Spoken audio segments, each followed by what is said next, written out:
Hola, muy buenas tardes. Sean todos bienvenidos a la Universidad Iberoamericana y a la Escuela de Diseño. Queremos darle la bienvenida a la doctora Vina Ortega, vicerrectora académica de UNIBE, a la licenciada Paula Disla, viceministra de Relaciones Internacionales de la MESID, al doctor Leandro Félix, decano de Innovación, al licenciado Ricardo Rotondo, gerente del Instituto Marangoni, América Latina y Estados Unidos, al diseñador Máximo Casagrande, a la licenciada Altagracia Pimentel, representante en el país del Instituto Marangoni, autoridades administrativas y docentes de esta alta casa de estudios, invitados especiales, autoridades y representantes de las escuelas de diseño hermanas que hoy nos acompañan, estudiantes, diseñadores, publicistas, arquitectos. Saludamos también a quienes están conectados a través de la transmisión de esta actividad en nuestro canal UNIBE YouTube. Esta tarde continuamos hablando sobre diseño a través de este masterclass Economía Creativa, el auge de la cultura de marca inmersiva, impartida por el diseñador Máximo Casagrande. A través de la economía creativa, o también conocida como economía naranja, vemos cómo se promueve la inclusión social, la diversidad cultural y el desarrollo humano. Esto así, ya que cuando trabajamos con la creatividad y la cultura, actuamos simultáneamente en 4 dimensiones: la económica, la social, la simbólica y la ambiental, dando como resultado que las marcas están en un proceso de transición de una propuesta al producto a una orientación al cliente, creando experiencias de consumo inmersivas que dan lugar a una nueva marca cultural. En este masterclass sobre la economía creativa, conoceremos este nuevo cambio que permite al diseño formar nuevas conexiones a largo plazo con los consumidores al llegar a ellos de manera más innovadoras y auténticas, brindando a los usuarios una experiencia cercana y personal. En esencia, convertir la narración de historias en una historia vivida. De todo esto nos hablará Máximo Casagrande, quien es el líder del área de posgrado de la Escuela de Diseño de Moda del Instituto Marangoni. Es un experimentado profesional con mentalidad global y culturalmente sensible, con un historial experimentado de trabajo en la industria del diseño, así como en el campo académico, habiendo demostrado consistentemente pensamiento creativo, comunicación y habilidades de trabajo en equipo. Después de completar su título de diseñador gráfico en la Escuela de Publicidad de Johannesburgo, realizó sus estudios en la Escuela de Diseño de Moda del Instituto Marangoni, Milano, y luego realizó una maestría en Bellas Artes en la Universidad de Leeds, en Londres. Fue diseñador de Versace y luego lanzó su propia marca en el año 2012. Sus colecciones han sido exhibidas en París y Londres. Ha sido oficial del London Design Festival, donde ha expuesto y ha curado colecciones específicas en sintonía con los problemas culturales y sociales contemporáneos, y colaboró en proyectos con compañías como English National Ballet, Laura Biagiotti, Eden y Burberry en habilidades de diseño e investigación, así como en el desarrollo de gráficos y experiencias en marcas. Estas habilidades le permiten colaborar con varios clientes internacionales, donde a menudo es invitado como experto de la industria a realizar seminarios, talleres y paneles, centrándose en la sostenibilidad y el diseño responsable.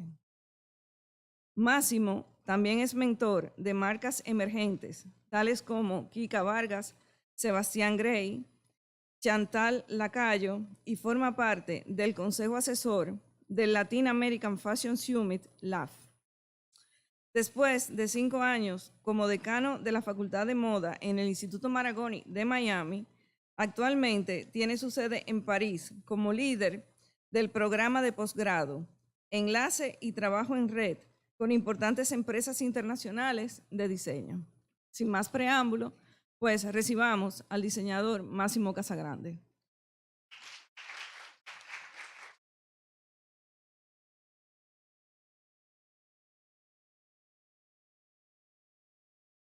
Buenos días, buenas tardes. Perdón por la voz. Gracias por hoy. Soy muy feliz de estar aquí con ustedes y poder hablar con vosotros. Porque la temática de hoy es bastante particular. Voy a hablar en inglés, ¿ok? Porque la terminología para mí es fácil en inglés que en español, ¿ok?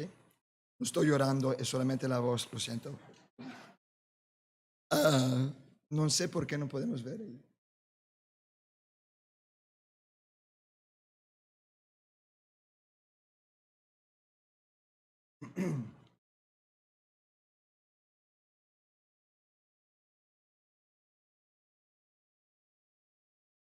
Okay. Okay.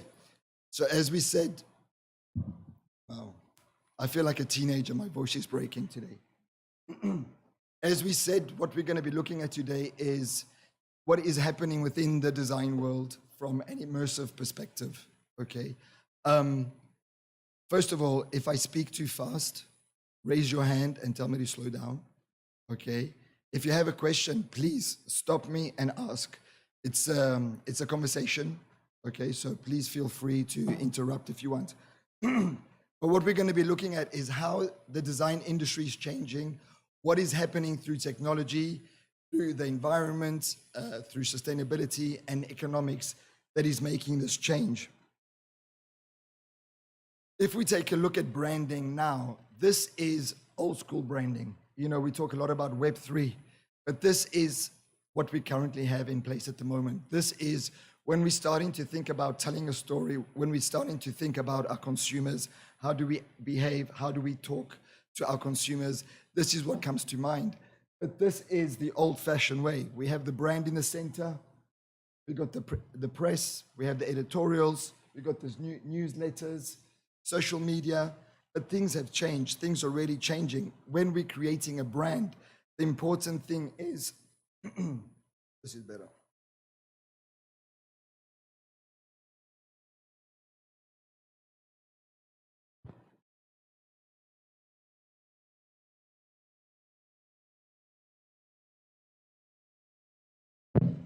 Okay. So when we're creating a brand, the important thing is to create an emotional connection with your consumer. Why do you buy a certain product? Because you're connected to that product. Why are you connected to that product? Because they are talking to you in a particular way. The storytelling is also a way for us to tell us more about the brand, okay? It's a vehicle that we use to sell the product, to communicate our values. What is my mission as a brand? Be it a chair, be it a dress, whatever it is, a car. And you have to speak to the consumer. You have to be loyal to the consumer. It's like a relationship. You cannot abandon that person. What makes things a bit difficult nowadays is that we have 5, actually 6 generations alive. We've got the pre-war generation. We've got the baby boomers. We've got Gen X. We've got Generation Y, millennials, Gen Z, and we've got the alphas, 7 generations. How do we talk to 7 generations? What do we do? How do we do it? COVID, the pandemic, was a test for us. It was a way that we had to communicate with people across all generations. My grandmother is 97 years old, and during the pandemic, she learned how to FaceTime and call me. I was living in Miami, so, you know, you're never too old to learn. But the thing is, we need to understand that we have to be inclusive.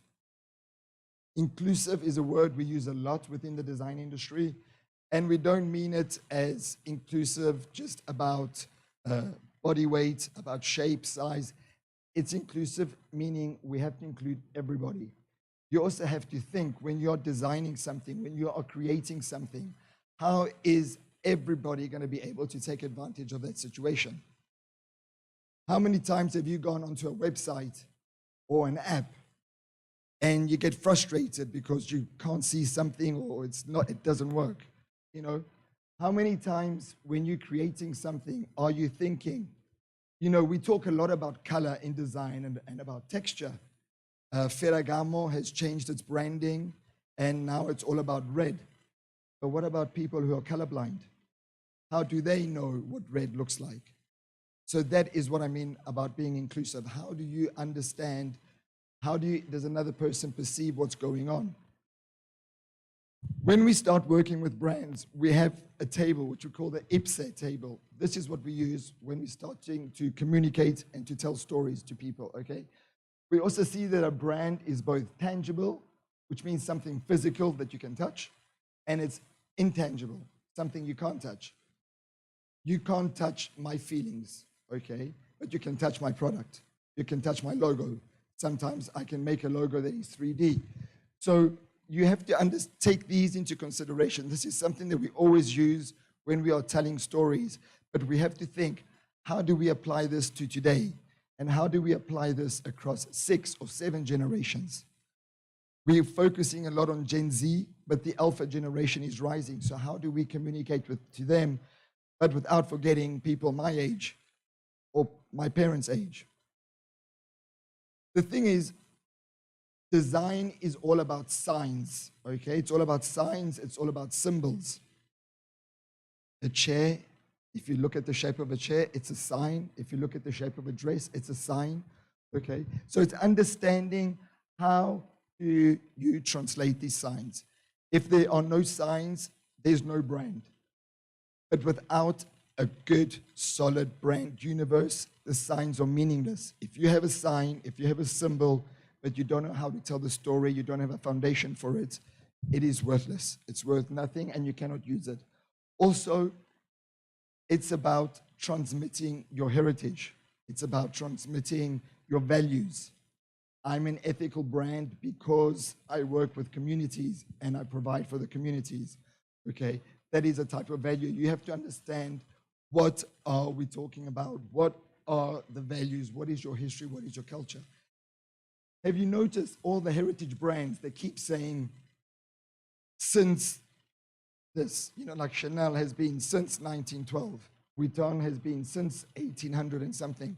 They love telling us the heritage. They love telling us that they've been around for a long time. But at the same time, by using the word since, they're saying, yes, we've been here for 200 years, we've been here for 100 years, but we're still going to be here longer. So how do we continue this story? If we've managed to tell this story for 200 years, how do I now continue to tell this story to you, to your generation? What must I do? I don't know if any of you, maybe you guys who did communication, I know some of you did communication, but when we do advertising, when we do storytelling, we use a model which is called AIDA model. It was created in the 1920s, and it was actually named after Aida, the opera.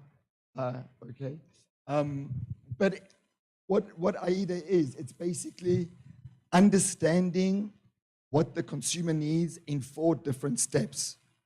Okay, and it's a funnel. You can see how we start off wide at the top and you go small at the bottom. So you're being very selective because you're approaching just a particular type of person that you need to tell. So when you're thinking about connecting with someone, connecting with a consumer, connecting with a client, how are you going to do it? Try use the AIDA model. Awareness. You need to grab the attention of the person, okay? When iMac, when Apple first made the phone, the watch, they just did this advertisement, and it was text saying, the watch is coming. That's it. That's all they said. And everybody is like, what do they mean, the watch is coming? There was nothing. There was no image. There was no nothing. So what are they doing? They're generating awareness. We already had the iPhone. We already had the iPods and all that stuff. But they just said the watch is coming. So with AIDA, with awareness, you start grabbing attention of the person. You then start trying to grab their interest by giving them a little bit more. Then they started showing the picture of the watch, and it looked like the crescent of the moon. It was just the side of the watch. And they just went, iWatch. You know, so like little bits like that. So slowly, slowly, you need to start building up a narrative. You need to start looking at the story. But what's great about the AIDA model is that you only actually end up with 40% of the people who you are approaching. And the reason why that works is because you're actually approaching the direct target that you want, the direct consumer that you want. You're eliminating the fluff, okay? You use this system, you use this model to be able to grab the person that you want, the right consumer that you want for your brand. The thing is, storytelling is very, very important. How many of you know the origins of the most iconic products? If I say the Kelly bag or the Birkin bag, you guys know how it started, how it got its name? Like, you go to Google now and you type in Birkin, this is all you see. Birkin Hermes, Birkin bag, Birkin Pre, Birkin sack. You go to images, this is what you see. But the origin of the story is actually a woman, Jane Birkin, the wife or lover of Serge Gainsbourg. She was on a plane sitting next to the creative director of Hermes. Her bag fell on the floor, and she said, I wish there was a bag that new mothers could use to put all their stuff inside. And voila, Hermes made the bag for her and called it the Birkin bag. But that overcame her own popularity, okay? So it's very, very important to start to remember the story you want to tell and how you're going to tell the story. The origin is very important. I'm sure all of you watched X-Men, you know, like X-Men, the origin, Wolverine. It's the same thing with fashion.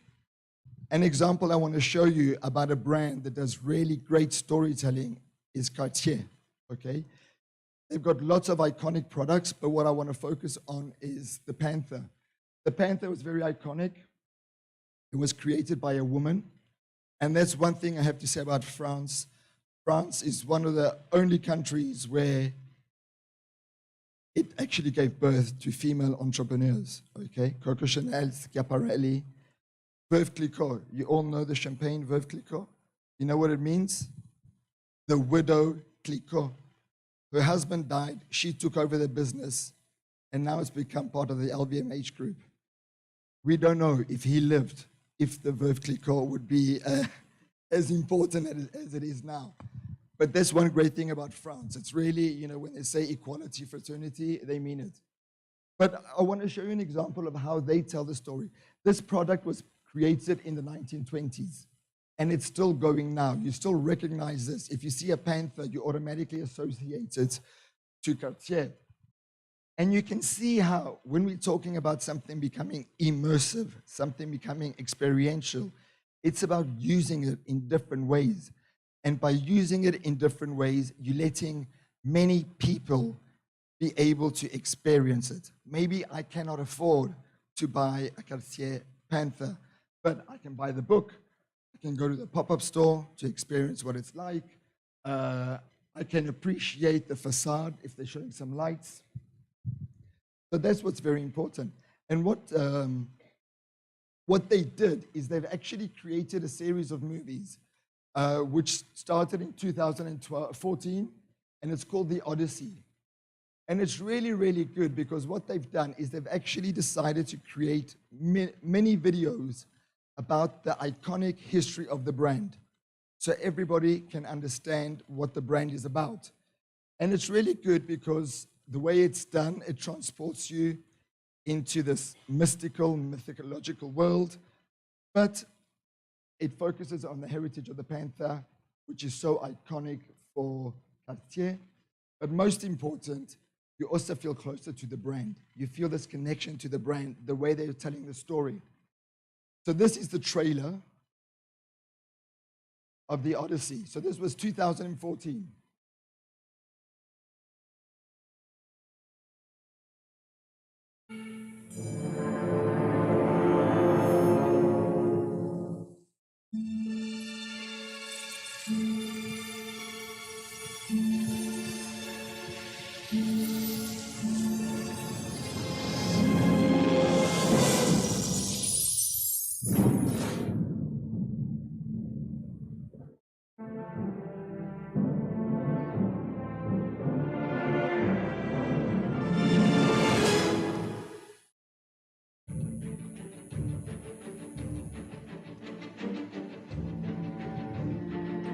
St. Petersburg.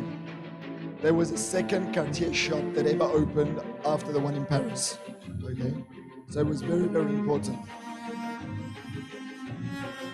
So this was the trailer about all the individual episodes of the Odyssey series.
She's come home.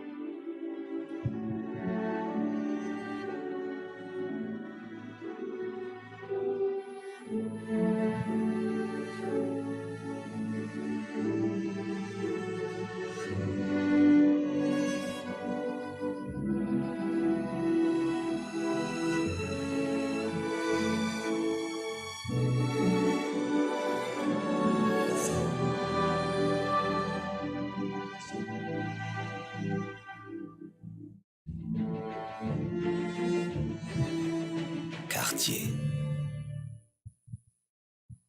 The red's very important because that's the color of the brand. So there was lots of signs and symbols in there which spoke about the brand. So if you go onto the website of Cartier, you will actually see all the episodes that they have afterwards.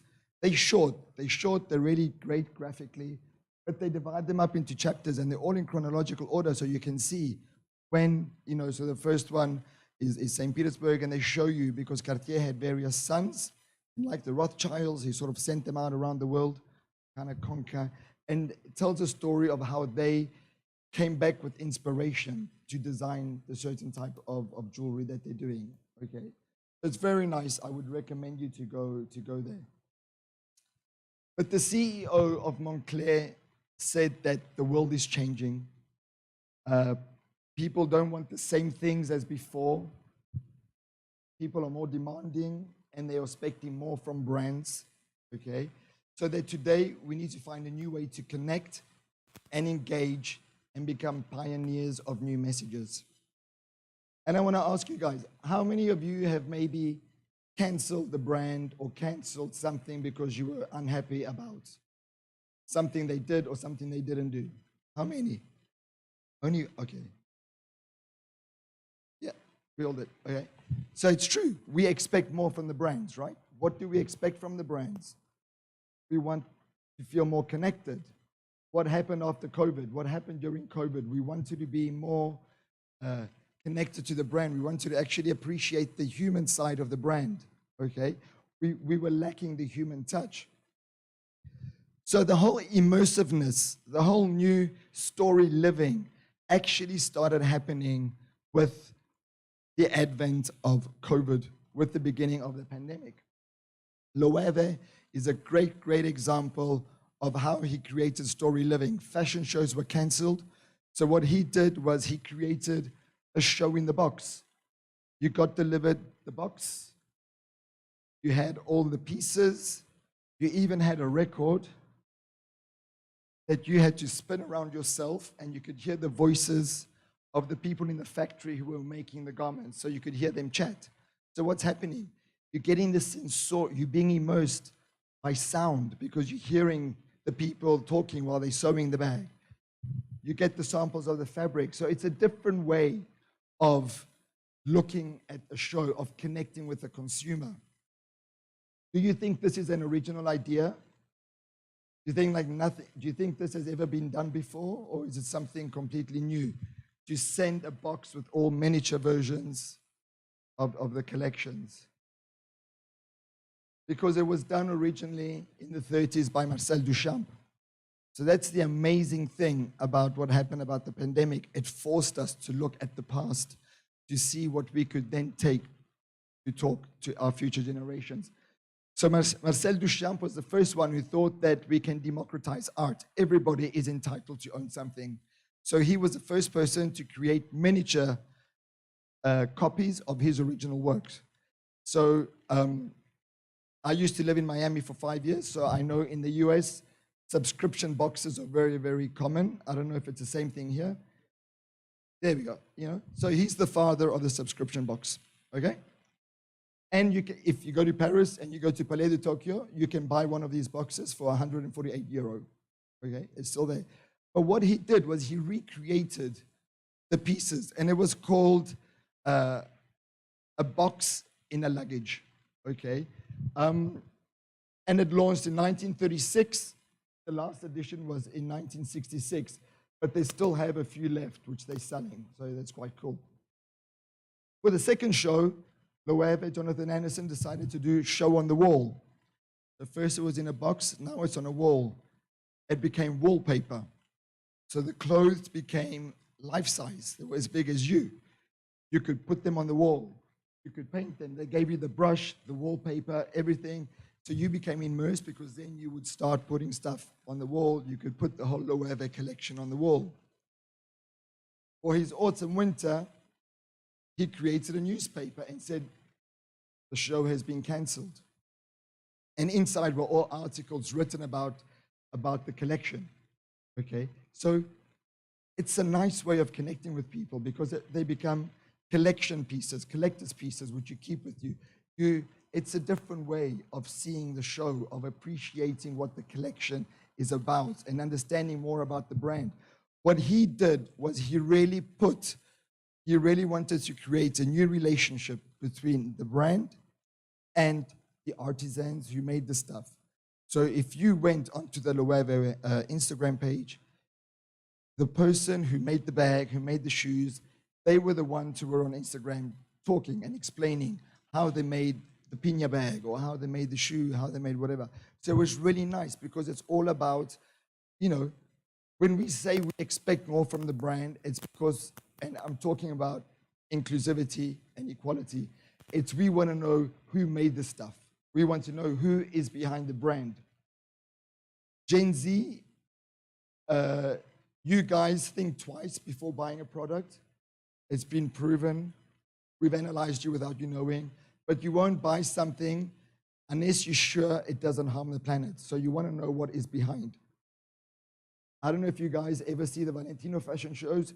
He always comes out with his team behind him because he gives recognition to the people. It's not about him, okay? It's about the team. It's about the people.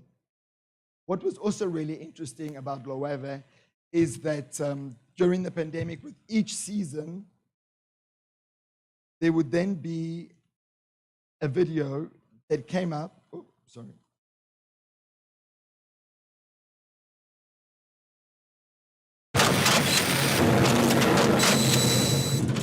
Show on the wall, derived. There was a video that he did for each season. So basically, him, the designer, would be talking to you about the collection and saying, my inspiration was this. This is what I looked at, and talk you through the collection, okay? And he would explain why he came up with the concept, what the concept was about. And then what was really interesting is he would also talk about certain looks and explain key looks and everything. So again, you were immersed because how often is it? Okay, it was on YouTube. But still, you're at home by yourself and you're almost having a one-to-one with the designer who's talking to you. He's explaining to you, this is what I was inspired by. This is what I want to do. So, it's taking storytelling to a different level. It's integrating your consumer more to a different level. And this didn't happen only to fashion. It happened a lot with product design, interior design as well, where people were coming to the forefront and starting to explain. The way that we design homes now are very different to how we designed them 3 years ago. When we were designing homes 3 years ago, we never ever thought about a pandemic. We never knew. I mean, work from home did not exist as a term. We realized that our homes were unlivable, okay? We also realized that we don't wear everything we have in our closet, okay? So there's an 80-20% ratio that goes about. You only wear 20% of what is in your closet. The 80% is waste. And that's actually what happens with fashion shows as well. 20% is what gets sold. The rest ends up on sale. I'm sure you've all seen any websites, 40% off, 20% off. That's all excess stuff. That's the 80%. So you need to think about designing things and working in a new way. Which brings us, the pandemic instigated, started something. It opened the Pandora's box. So it changed the way we do branding now through technology. We're starting to look at different things. E-commerce is still there. We still have the original bits happening. But, Zoom calls started happening. Metaverse became famous, starting with Animal Crossing. The avatar, 3D virtual spaces, all these things started happening, which meant that we needed to start to communicate with our brands, with our consumers, in a different way. People were expecting more, okay? People wanted more. Virtual reality, augmented reality. I mean, even IKEA, before buying the sofa, you can sort of place it with your phone to see if it matches your house, if it fits in there. Gucci with Wannabe, you can try the trainers on before you purchase them. So it's all of this stuff that is happening, okay? People want more and more of that. So this is just some videos I'm going to show you of what Virgil did for Vuitton. So this was a traveling exhibition. This was the show, the menswear show he showed in Shanghai, and then it traveled around the world, and this was when they came to Miami. But what he did was he created this app with all these weird little cartoon figures, but then at the actual installation, the figures were huge and blow up. But with your phone, you could play with them.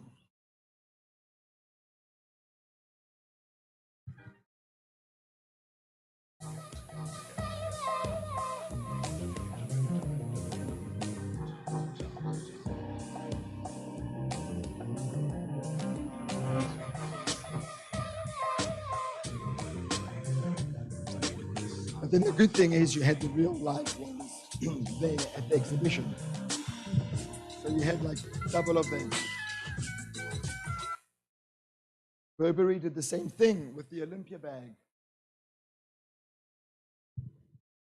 You scan the QR code, the statue would come to life. No? But this happens a lot. Again, it's not something that's just in fashion, and happens with all other industries. Product design, interior design, it all happens with there as well, okay? These are technologies. Actually, industrial design, automobiles, and sports brands are more ahead than the fashion brands. We are no longer avant-garde. We're actually behind. We're trying to catch up to the other industries. Fashion, unfortunately, is still stuck in the 19th century, okay? Lee Eldercourt said that as well. We're still stuck in the 19th century. We've also noticed, when I said about being inclusive and, with diversity, Prada started streaming 2 live shows at the same time. They would show the collection in Milan, and at the same time, they would stream the same collection in Shanghai with, for the Chinese, with Chinese models, everything.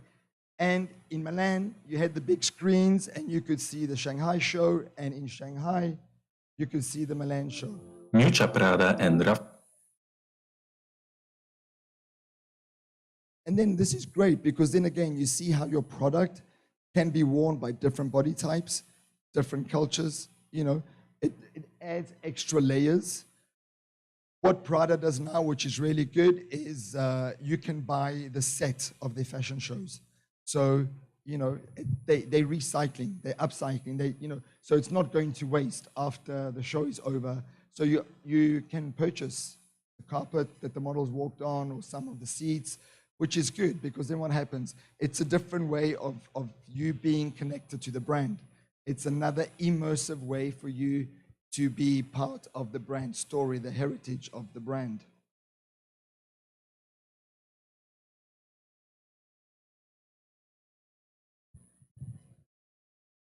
You know, we've moved a lot. We all know what avatars are. We've seen Avatar. There's Avatar 2 out at the moment.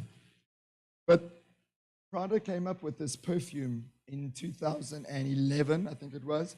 It was called Prada Candy. And I want you to watch this commercial. It was huge when it came out.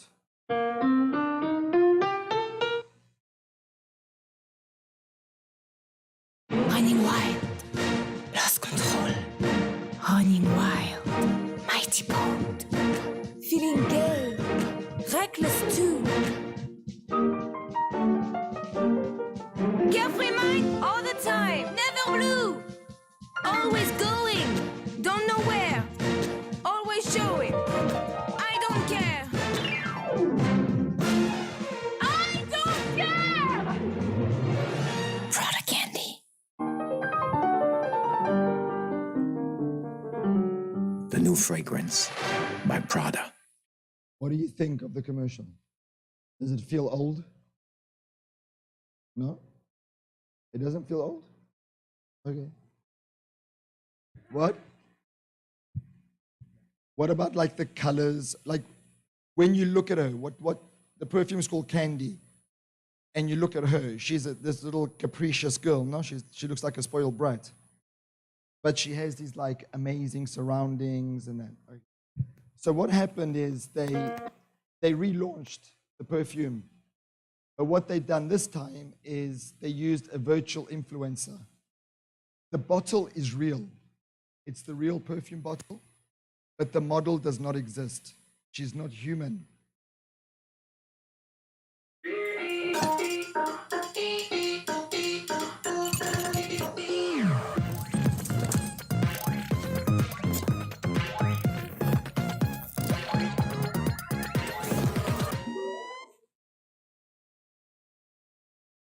Do you like this one? Yes? Or do you prefer the original? The original. Why? You've got CGI, you have a virtual influencer, which is so on trend right now. Why do you prefer the original? It tells a story. What? Yeah. Also, yes?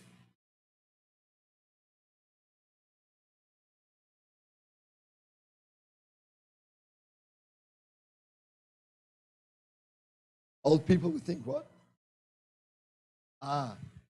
For me, this one feels really cheap. It feels like, you know, those fake Calvin Klein perfumes you buy. You know, it just, I don't know. I don't think of this as a luxury product when I see this commercial. It looks a bit, the target changed, but they're the target and they don't like it. And I'm glad you're not a cheesy target, guys. But would you buy a perfume by someone who cannot wear perfume? She's not real. So why are we doing, you know, and this came out in 2021, but actually Dior, this was a couple of weeks ago at the Art and Dior exhibition in Shanghai. They invited real people, but he also invited virtual people. So that's a virtual Chinese boy band called WLS, and she's not real either. So brands are actually investing, brands are actually creating these virtual human beings to become brand ambassadors. These virtual human beings are being invited to fashion shows. So what's happening is they're creating two simultaneous instances. You've got the live show, but at the same time, you have in the metaverse. So they went to the exhibition in the metaverse, and the real us, we went to the real one. You know, so all this is becoming more and more common, okay? There's a website that's actually called virtualhumans.org, where you can create a virtual version of yourself. You can create an avatar of yourself. But what we're noticing more and more of as well is how, this was the Loewe show, how we actually becoming more influenced by digital in real life, okay? There are platforms where you can insert words and they come up with pictures for you, okay? So this was the Loewe show, which is really cool. The whole pixelated dress.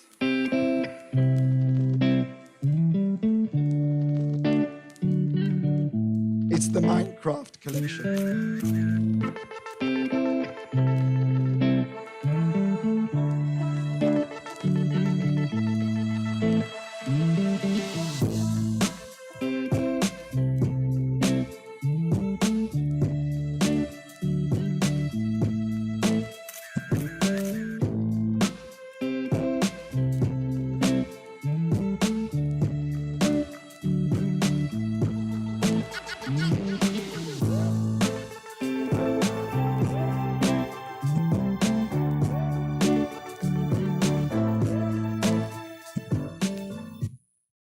It's like the pixel chair, I think, of Philip Stark, no?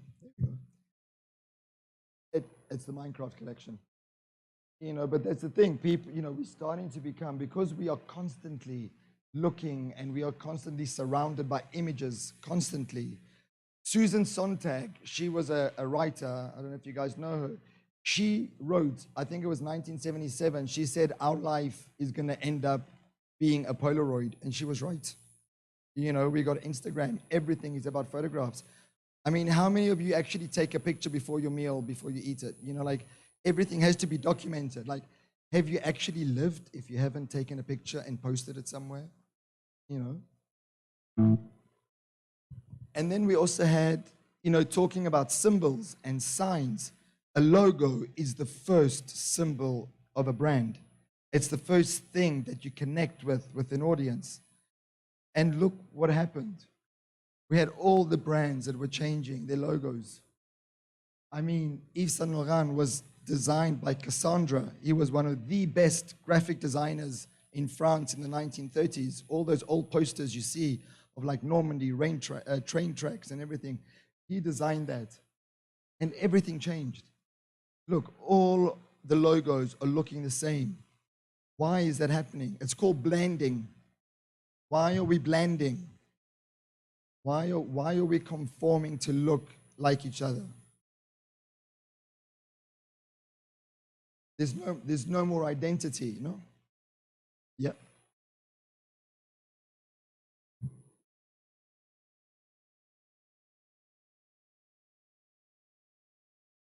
What do you mean about the new generation? Your generation. Oh, yeah.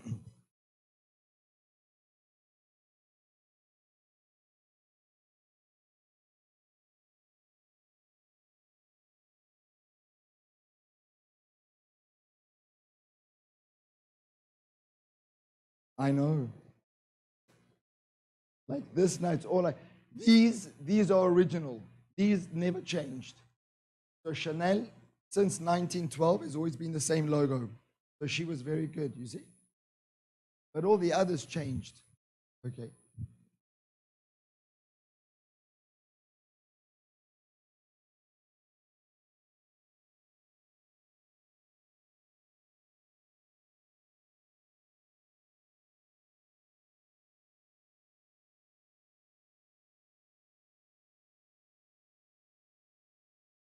but it worked for like 120 years.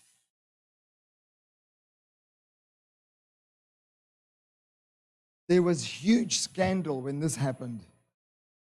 Eddie Slimane, l'enfant terrible de la mode, no? He even took the action away from Celine when he became the boss there. Yves Saint Laurent, he turned it into Saint Laurent Paris. Everybody was like, oh my God, sacrilege, you've ruined something iconic. It's not true. This was actually designed by Yves Saint Laurent himself when he opened La Rive Gauche, his pret-à-porter. So that's actually the label of his pret-à-porter. The Yves Saint Laurent is only for couture. And we still use it now for beauty products. So Eddie didn't do anything. And there was an exhibition recently in Paris at the Yves Saint Laurent Museum where they had the original logo that Yves Saint Laurent himself had sketched of that. Okay, so he didn't do anything. It's just people were not aware that this existed before. But, anybody see what's happening now?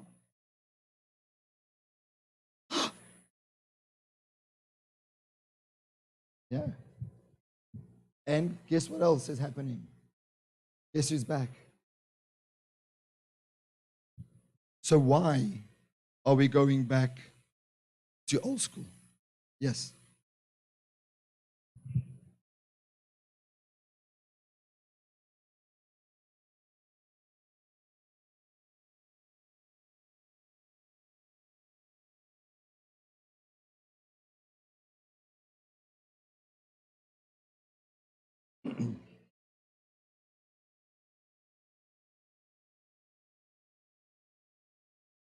Yeah.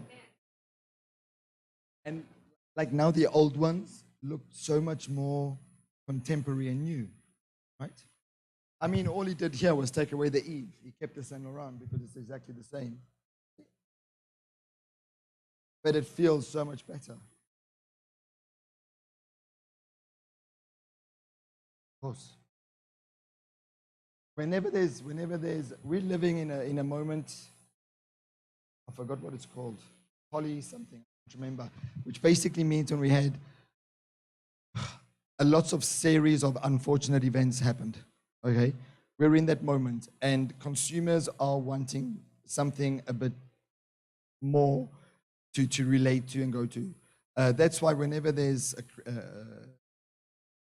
financial crunch, what do you call it? You know what I mean? Yeah, stock exchange fall, whatever. Heritage brands are always the ones that survive because people will say, I would rather invest on buying a Gucci bag or a Vuitton bag or something than buying something else because I know that that's value. I can keep it forever. My kid can use it as well and everything. So there's value in heritage. And that's something that they leverage on as well. But brands, you know, they're leveraging on a different way. And by going back, like you said, we're tired of seeing the same thing. None of us are posting on Instagram anymore. We're only doing stories, correct? How many of you guys are actually posting stuff on Instagram? Very rarely. We're an older generation. I mean, we still use Facebook. You guys use Facebook? My students are like, what? No, my parents use Facebook. I don't use Facebook. So, you know, but it's true. We go to stories because it's quicker, it's moving. The moving image is becoming much, much more important. That's why we're focusing a lot on that. And Alexandre Alnor, you know, he said, part of being desirable is being part of the cultural conversation. So we have to start listening to what people are doing. He's doing a fantastic job at Tiffany because Tiffany is the only luxury brand in America. It's owned by LVMH. But what he's doing something great because he's actually targeting you guys. He's making affordable luxury products that you can buy. You know, there's a pendant that you can carry your NFT in for $350. It's affordable. Not cheap, okay, but I mean, it's cheaper than $3,500. You know, so what he's doing, he's listening to what is happening. He's listening to what he calls the noise that is out there. He's trying to find the white space. And he's been successful as well because teaming up with Beyonce and Jay-Z and Basquiat. You've got somebody who's culturally important today, relevant today, Beyonce, no?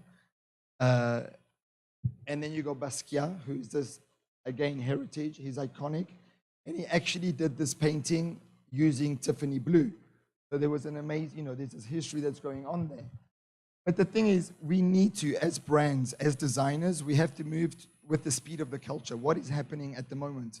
We need to understand and capture what is happening outside there. This. Oh, okay, oh God, wait until you see the product. What did you think when you saw this? Remember AIDA, awareness, interest, description, action. This was awareness. They said something new is coming. You see? No, a legendary pair. And that's all we saw. And we all had lots of ideas in our head. Oh my God, what's it going to look like? And then this is what it looked like. Exactly. This is a mistake he made. These are all the reviews. This is a no. They're not bad if you don't look at them. Is this a joke? The design team was high for this one. So, he didn't really understand. There was so much potential he could have done with Nike, but all he did was literally just take Air Max and put a blue swoosh. There's nothing there.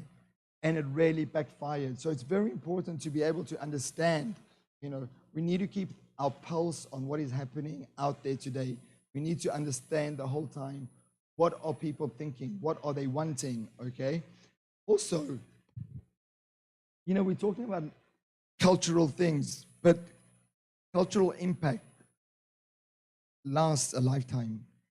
So you really need to understand how you want to do something and what you're going to do with it. Brands are shifting and changing what they're doing at the moment. They're moving away from just being products, just being fashion. Prada's got the foundation. Vuitton has got the Vuitton Foundation, where they have exhibitions, they do piano recitals, there's music. So it's for people to be immersed inside the world, So what's really important is we need to think about the inclusivity, the ecological responsibility, and the social justice when we are creating something, be it a piece of furniture, be it a dress or something. We have to understand, we need to understand what is happening, but we have to make sure that this is there.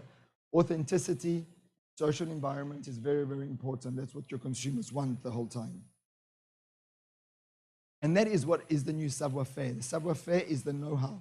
So we have to understand how to translate this know-how to a contemporary consumer, okay? We always have to make sure that, like it says there, we have to align with the contemporary demands of culture and diversity, okay? No matter how inclusive you are, there's always going to be someone who's excluded, okay?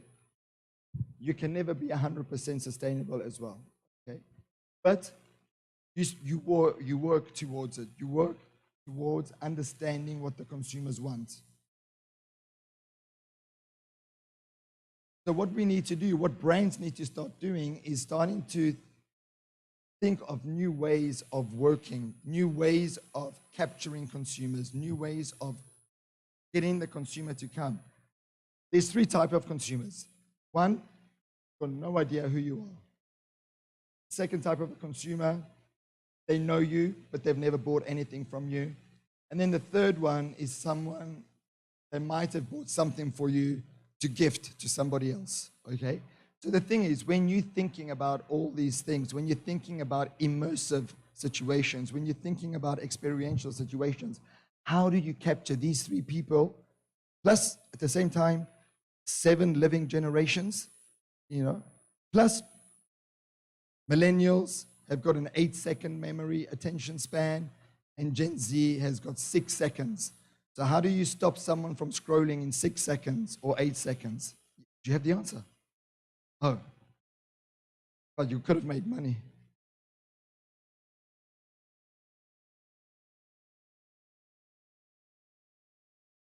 Can you? I'm Generation X, so I need you to shout.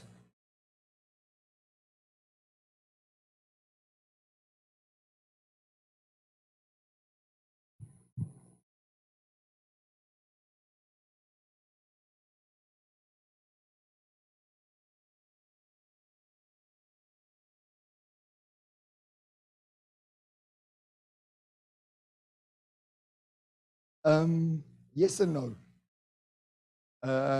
Yes, everybody's bored of looking the same. You know, I live in Paris, so in the year, in like the 90s, we had a brand called Agnès B. Everybody wore Agnès B. In the 2000s, it was APC. Okay, everybody had APC. Now it's Ami. Everybody has his little heart. I'm like, excuse the pun. A, change the letter of brand. You know, Agnès B, APC, Ami. We move on to something else. Like, what's next? You know, but you have these things where we all belong to these tribes. We all want to be part of these tribes. Yes to maximalism, but it's a very, if you just look at the latest shows that were happening, especially Milan as well, it's very somber. If you look at what Prada did as well, it's Dries Van Noten, who is famous for his colors and prints. Everything was dark, black, and muted. Why? We're living in a situation where there's a war that's happening, okay? We've just come out of COVID. We're in a bit of a recession. There's a war that's happening for over a year. There's lots happening around us, you know. So fashion has actually become more rigorous, more strict. It's focusing a lot on how it's made. So everything now is focusing a lot on, it's cutting back the frills and going back to the essentials, to what it is, okay? So what we need to do to continue this cultural conversation, we need to think about responsive retailing, okay? And responsive retailing is giving extra experiences to people. We all use that. Look at you guys now, you know. You're all on your phones, but you also want the physical experience. So brands really need to understand how to come up with new experiences for consumers, okay? They need to understand that shoppers are bored of shopping the old way. You don't just buy online. You don't just buy in the store. You want different ways of shopping. How can you shop more? We're at a crossroads where storytelling and sales have to meet. But how do they meet? What do we do to make them meet, okay? So what's happening a lot, China is going through a moment, okay? So what is happening a lot is they're creating all these pop-ups in China, which is really great. And all the brands, because they're not doing it inside their headquarters, they're doing them across the city. They're creating these installations so the consumer can go and actually experience the brand from a different perspective. It becomes more immersive. But, you know, Prada did this, for example, in Milano. They started this campaign, which was called Feel Like Prada, where they covered the buildings with prints of knitwear, okay? So this was good because promotion for the brand, but also what it started doing was people started coming into the city because they wanted to see this. It becomes like an Instagrammable thing, doesn't it? And at the same time, there was lots of social media because obviously people were tagging. Some of them were wearing the same prints as that, taking photos, you know. This is Adidas. And Avenues and Sons, I couldn't read. So they created, it's a skateboard brand, but they collaborated together, okay? That's why it's called spontaneous retailing, is maybe two opposite brands work together. Maybe your brand's got nothing to do with the other one. Like there was this brand, I can't remember which one, in New York, they do tailoring, but they teamed up with the bagel shop. And like, what's a bagel shop got to do with tailoring? But the experience that they created inside the store, it made sense because you could go buy your bagel at the same time. There was like the tailor, they're working, they created this whole thing. It's like what Hermes does with its pop-up laundries, where you can take your old scarves, take it in, and you can dye them again a different color. So it's coming up with all these experiences. And I have a question for you guys. Do you believe that when purchasing luxury, magic happens only in the physical space? No? Why?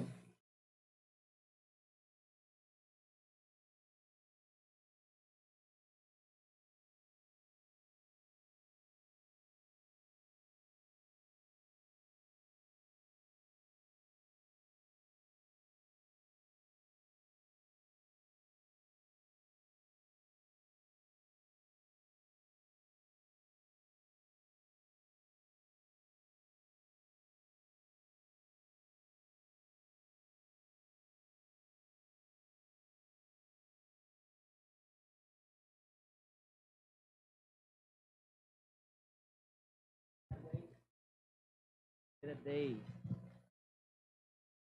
they want to, I don't really know how to put this, but uh relate themselves to something that is fancy, to identify with a brand that that represents the epitome of human success, and that's why people buy luxury brands. Or just because they want to have something trendy?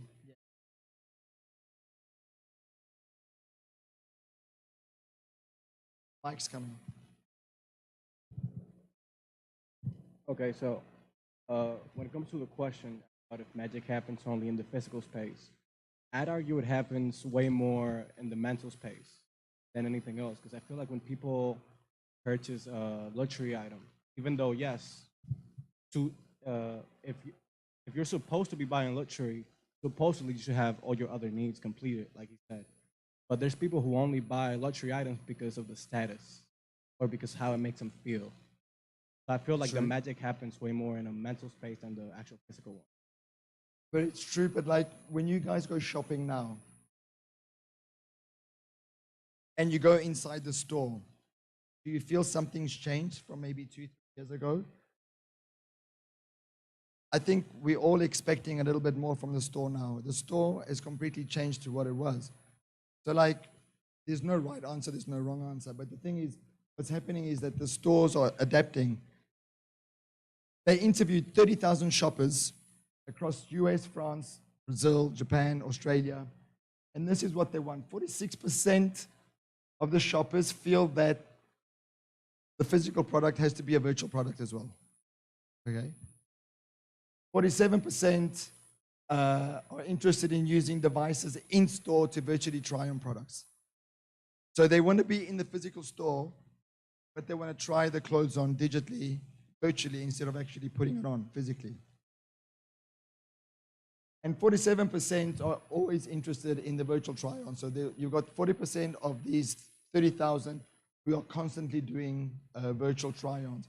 So the thing is, I think magic happens everywhere, not only in the physical.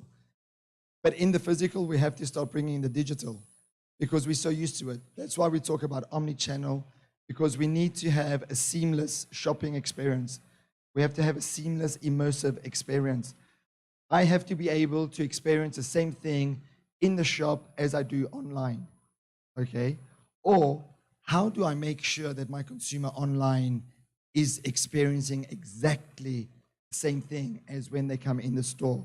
So we have to come up with this digital environment for consumers. So it becomes much more difficult. You have to think of like, yeah? Just like a question.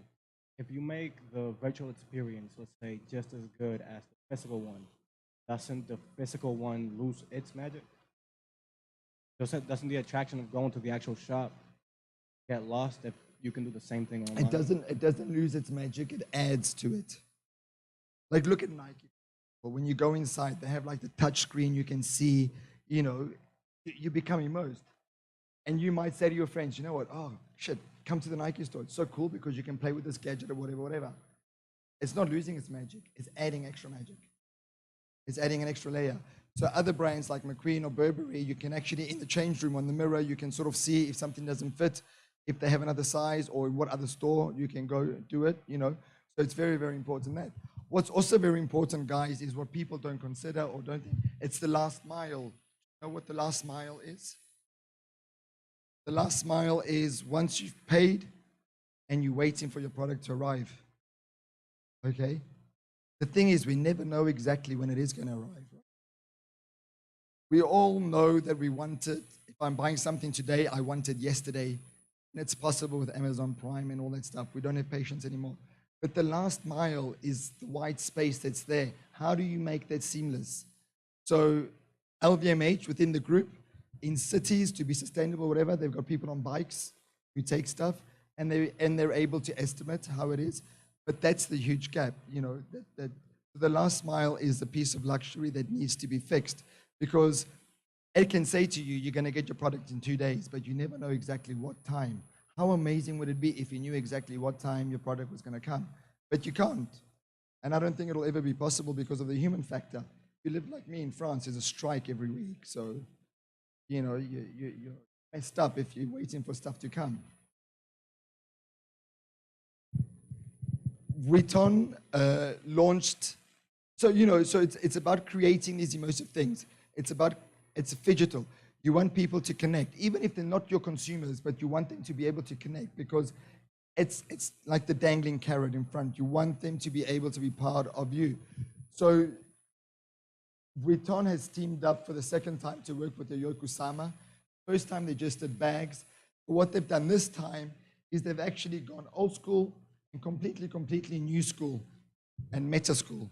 Okay, so they've got billboards around town, but then they have immersive experiences in all 3 shops in Paris.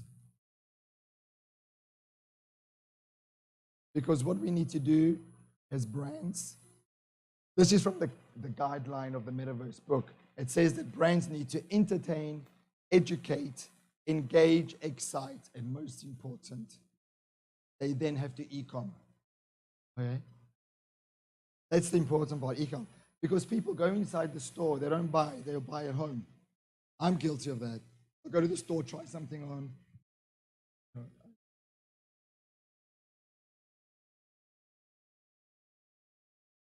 Exactly.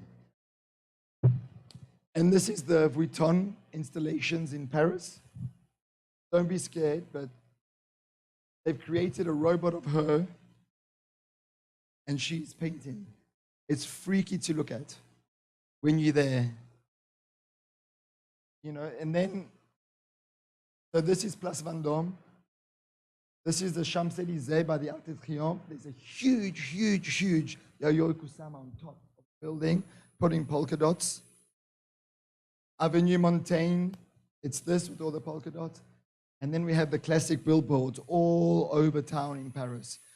So I think this is a nice sort of immersive way, because you're connecting the old school, you know, the billboards, but you've got all these interactive experiences happening at the same time. Even the Dior store, it's not just a store anymore. It's a gallery, it's a cafe. So brands are completely changing. They're creating experiences. When I was living in Miami, Fendi did a pop-up cafe. Dior did a pop-up cafe. Everybody does a pop-up cafe. You know, so it's a different way of being immersed. Everything is branded, from the serviettes to the coffee cups to everything. You know, it's a completely different way of doing stuff. And that's what Dior does.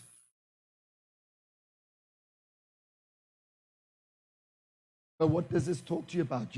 You're surrounded by the heritage. You're surrounded by the history of the brand. And it's nice because, you know, you're looking at the contemporary, but you're surrounded by the past the whole time. And it's just so nice how they continue telling the narrative in a new way. You know, since 1947, Christian Dior has been here since 1947. But they're doing all these things. They're continuing that story through different designers, through different decades. But the story is still the same. But just because what are they doing right? They're listening to the culture that's happening around them at the time. This is really great. It's a website that's called Shop Drop Daily. And it actually shows you all installations. This is at Galerie Lafayette, actually. Jacques Mousse created this huge big laundry room. So there's a washing machine, these towels that go all the way up to the ceiling. And it's really cool. to take a look, because you can see how brands are actually creating these immersive experience, how they're really thinking out the box. But this is good as well, because interior designers are being pushed to take the brand to the next level, to come up with interesting concepts, out of the box concepts, to tell the story of the brand. Okay? So what do we know? We're at the end, guys. We're almost at the end. So we know that the storytelling and the way that we communicate it is the most important thing that there is. We have to be able to understand how to do it. We need to be authentic when we tell our story, but we have to be able to also capture what we are about. Remember, signs and symbols, all brands, all house codes have to be there. You recognize something because they have particular codes, okay? So, and most important, when you're telling your story, you have to think, who are you aiming it to? So what type of target? Like Tiffany is focusing on Gen Z and millennials. Everything that they're creating is about that, okay?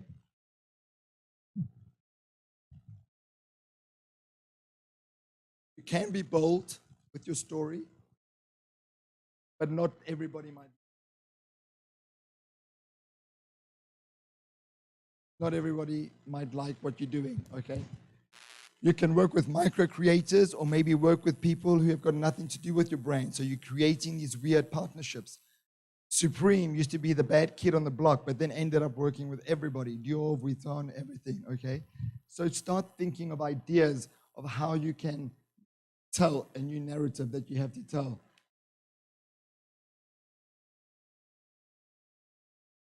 And also, we are, or we have become, more than anything, a population of taste interpreters and no longer taste forecasters. Because what we do is we look at how people wear stuff on Instagram and we replicate, okay? So designers do that as well. So the thing is, you have to be careful when you're creating your product descriptions as well, because that people are now searching stuff.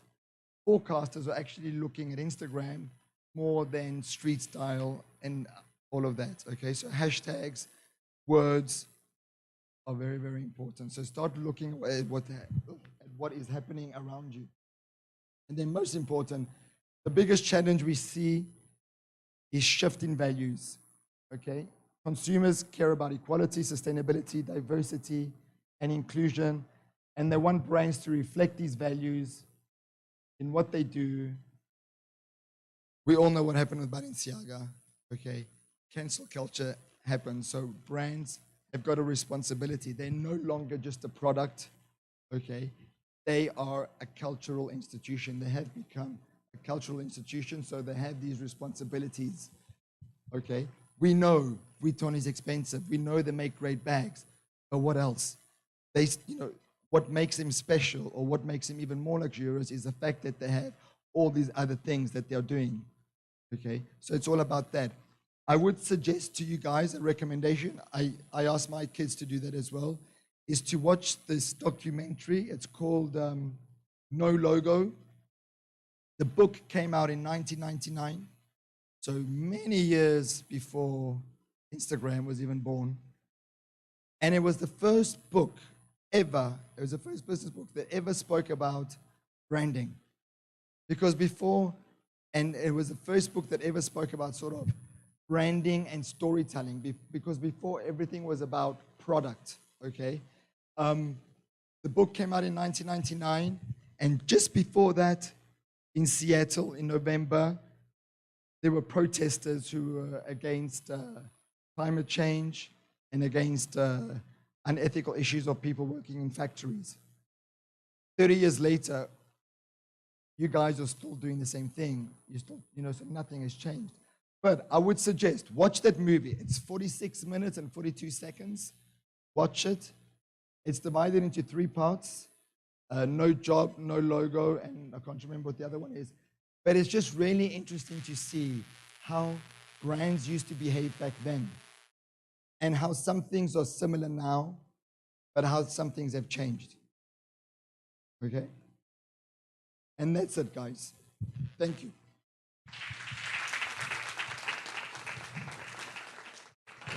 Do you have any questions? Or have I bored you enough? Wait, do you have a question? Oh, I thought you raised your hand. Thank you. Okay,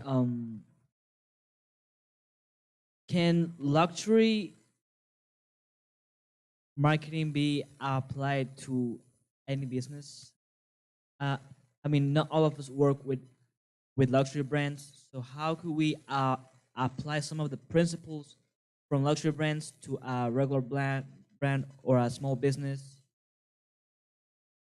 Well, they're a business before being a luxury business. They're a business. They're luxury because of the quality of the products they use, the materials they use, and everything. But at the end of the day, a luxury house or luxury brand is all about craftsmanship. Okay, so you can be a small brand, and you've got the most amazing artisan creating something for you. That's what you do. So what you do is you start promoting, you start talking, you start showing off the craft, the technique, the artisan that is behind your product. I work a lot with South American brands, and I have to say, I think South America is sustainable by nature because the way that they work with communities is fantastic. I've never seen that anywhere before. But also they've got these amazing craftsmanship techniques that they use. It's all about that, you know. So when I work with those brands, I get them to involve those communities in the storytelling.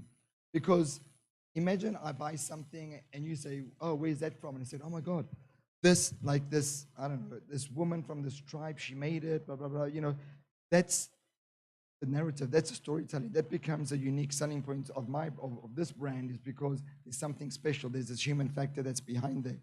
So you have to focus on that. A business is a business. It's always got the same guidelines. You need profits, you need sales, you need all that stuff. But it's the way that you start telling your story. That's why it's important to understand who is your consumer, who are you trying to target, and what are your codes. You know, it's important to understand what your DNA is and what your codes are. How do you recognize a Dior product, or how do you recognize a Chanel product? You know, Chanel, there's the pearls, the quilts, the camellia. Dior, it's the bar jacket. You know, you have to try and create these codes, these identities, and then you continue developing them in a different way, and that's how you start doing it. But there's no difference. It's a business, but they became what they are because it's craft and artisanship.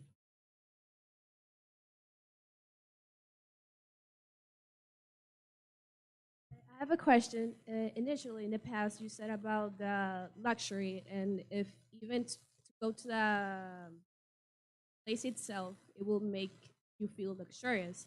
But I wanted to ask you if you think that that luxury initiates in the fashion show, that presentation, the whole storytelling that you said. For example, we have Dior that collaborated with Daniel Arsham at Arkham, and they did this whole presentation that it was that made that itself the clothing. It was not like that different of what Dior does, but by doing that storytelling, by doing that all of that design with the collaboration with an awesome artist, do you think that made the brand more exploitative than name itself? Because Dior already has an image, but by doing that creative, it's thing that's No, not but necessarily their image can affect what is luxury. it's not, Dior doesn't need to work with an artist to sell a product, you know, but it's the storytelling that they're doing. When you come up with a collection, Daniel, he did menswear, so you're talking about Kim Jones, because Maria Grazia works with different types of artists. So the menswear, you know, Kim Jones, he was at Vuitton before. He's the one who created the Supreme collaboration. Kim Jones, he's a tailor. He loves streetwear, so he's always about streetwear. So that he looks at that. The show we did in Miami with them, it was Sean Stassi. So everything was that. It's not. They come up with a theme. You know, they collaborate. They come up with something, and they create these iconic products to do. But it's not that Dior is leveraging on the artist. You know, because they're both important equally. And it's just coming up with these, it's trendy now to collaborate. But you know, Schiaparelli collaborated with the painters before, Diaghilev as well with the painters. So art and fashion, it's always been one single conversation. We're just doing it in a different way now at the moment.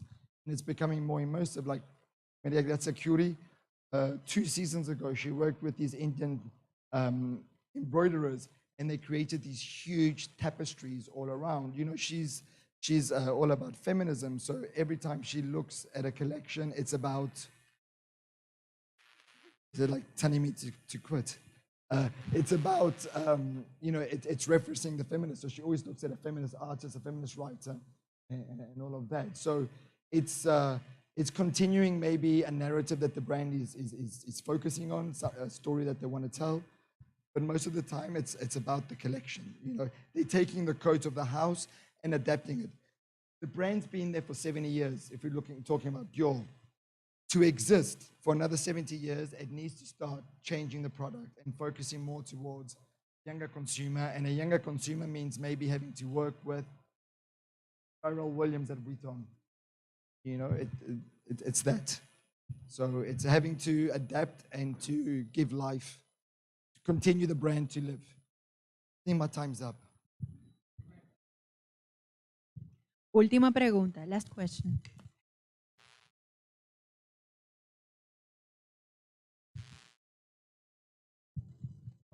Hello. Have you worked for a technological brand? And do you think it's most difficult to work for them or for a luxury brand? A technological brand. Yeah, just like Apple, Samsung. No, I mean, I have difficulty turning my computer on. I don't think I could work for a technological brand. No, I haven't. I've only worked in design. So, sorry.